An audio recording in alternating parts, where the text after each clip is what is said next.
নিজের মা তার ছেলেকে 9 মাস বন্দী করে রেখেছেন। প্রিয় দর্শক, আজকের প্রতিবেদনে উঠে এসেছে এমন এক ঘটনা যা কোনো মা, কোনো খালা, কোনো পরিবারের নামকে নিরাপত্তার প্রতীক মনে হবে না। একজন মা ও খালা নিজেদের অপরাধ গোপন করতে একটি 16 বছরের ছেলেকে 9 মাস বন্দী করে রেখেছেন।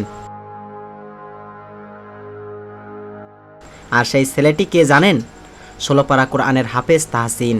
একটা নিষ্পাপ মন আর জীবন হওয়ার কথা ছিল আলোর ভরা একটা জীবন, কিন্তু সে আটকে গেছিল এই অন্ধকার ঘরে, যেখানে সকাল নেই, সন্ধ্যা নেই, শুধু যন্ত্রণা আর নীরব চিৎকার।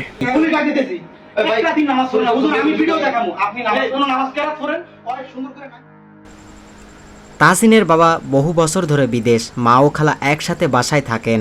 সাধারণ মানুষের মতন তারা বাইরে থেকে বেশ শান্ত ও ভদ্র পরিচিত ছিলেন, কিন্তু ঘরের ভিতরে ঘটেছিল এক গোপন জীবন যা বিশ্বের সামনে একটি মুখোশ পড়েছিল। তারা সপ্তাহে 2 থেকে 3 দিন বাসায় আসতো একজন হুজুর টাইপের লোক।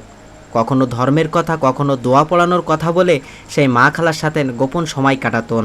তাহসিন প্রথমে এসব বোঝেনি, কিন্তু একদিন হঠাৎ করে যখন সে মাদ্রাসা থেকে বাসায় ফিরে দেখে ফেলে তার ঘরের ভিতরে দরজা আটকানে মা খালা। এমন অবস্থায় তাহসিন যখন তাদেরকে দেখে ফেলে তখন তার মা বিষয়টা বুঝতে পারে যে তাহসিন বিষয়টা জেনে ফেললে তার বাবাকে বলে দিবে, এবং সঙ্গে সঙ্গে তাহসিনকে তার মা আটকে রাখে। মা খালা বুঝে গেল তাহসিন এই গোপন সম্পর্কে সাক্ষী হয়ে গেছেন। তারা ভয়ে, লোকজন জানার মান সম্মানে পরিবার ভেঙে পড়বে সেই ভয়ে জন্ম নেয় এক নির্মমতা। তাহসিনকে একটি ছোট্ট ঘরে আটকে রাখা হয়, দরজার বাইরে তালা। তাহসিনকে প্রতিদিনই এমন নির্যাতন করা হতো। প্রতিদিন তাহসিন কান্নার সুরে ভেসে উঠতেন। কিন্তু একটা সময় এভাবে প্রায় 9টা মাস কেটে যায়। তবে প্রতিবেশী বিষয়টা নোটিশ করে। যখন প্রতিবেশী বুঝতে পারে যে তাহসিনের এইভাবে নির্যাতন করা হয় এবং প্রতিদিনই তাহসিনের কান্নার কণ্ঠ শোনা যায় পাশের ঘর থেকে,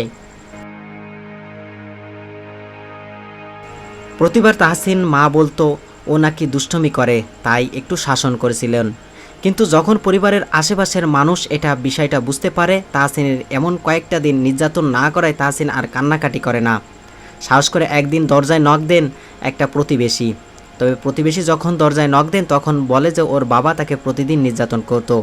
কিন্তু তাহসিনের মুখে শুনতে তখন তার বলতো যে তার বাবা বিদেশ থাকেন এবং তাকে এভাবেই নির্যাতন করা হতো। কিন্তু বাবা বিদেশ থাকা সত্ত্বেও তাহসিনের বাবা ঘরের ভিতরে কোথা থেকে আসলো?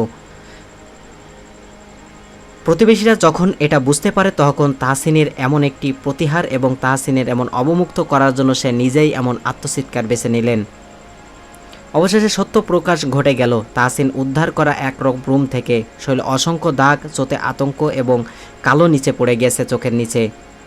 একজন শিশু, একজন হাফেজ, একজন নিষ্পাপ হত্যা, সে নিজের মায়ের কাছে পরিণতি নিরাপত্তা নয়। এই প্রশ্নে আমরা কেমন সমাজে গড়ে তুলছি? পাপ ঢুকছে কিন্তু মানুষ নিষ্ঠুর হয়ে উঠছে।